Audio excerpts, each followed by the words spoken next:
მოგესალმებით სისკარას სახელით, მე ვარ თინათი იმბოლქვაძე და ამ სურს გავიგოთ უფროსების აზრი. გვირშეთ, ვიყურეთ და იმეგობრეთ სისკარასთან ერთად. ყველაზე საინტერესო მომენტი თქვენ ცხოვრებაში. ყველაზე საინტერესო მომენტი ჩემ ცხოვრებაში იყო, როცა საქართველო მიიღო დამოუკიდებლობა. 90 წელს, როცა გამოაცხადა პირველ პრეზიდენტმა ზვიად გამსახურდია. გაიხსენეთ ყველაზე სასაცილო ანეკდოტი. ან კურიოზი.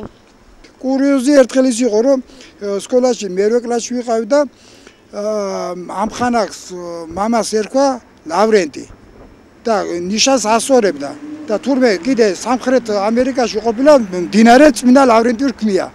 ხო და გოგო მითხრა, ვინც ჩემს გვერდზე იჯდა, მე ვუთხარი რა ქვია ამ მდინარეს, რომ უკან ნახოთ იურას მეთქე და ლავრენტიო, მამის ლავრენტა ქვია მეთქე და როგორ იურა რა ქვია მამას შეძბე ლავრენტიო, ხო ლავრენტის შეოხერო ფიზკულტურის მასწავლებელმა უთხრა გერო და დაუწერა სამიანი იმას.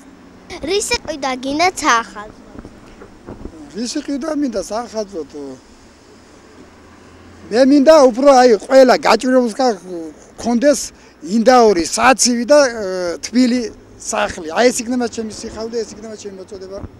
და ყველა ბავშვი რო გახარებული იყოს საახალწლო ნაძვისხერო გქონდეს. თბილი ნაძვისხერო გქონდეს სახლში. ეს იქნება ჩემი ნატურა.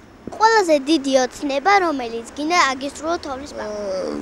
ჩემი დიდი ოცნება ის იქნება რომ ყველა ქართველი ბავშვი და საქართველოს ყველა მცხოვრები ბავშვი ახალწელს ელოდებოდეს თოვლის ბაბას და ნატრობდეს რომ კაი ახალწელი გაუთენდეს.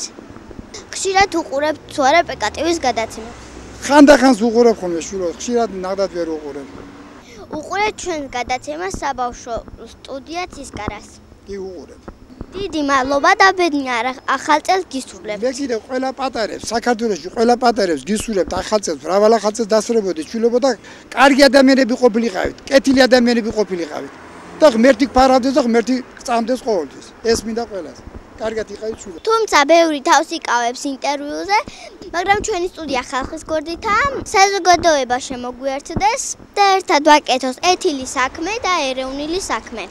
პატარები ვართ თქვენ სამსახურში. ნახვამდის.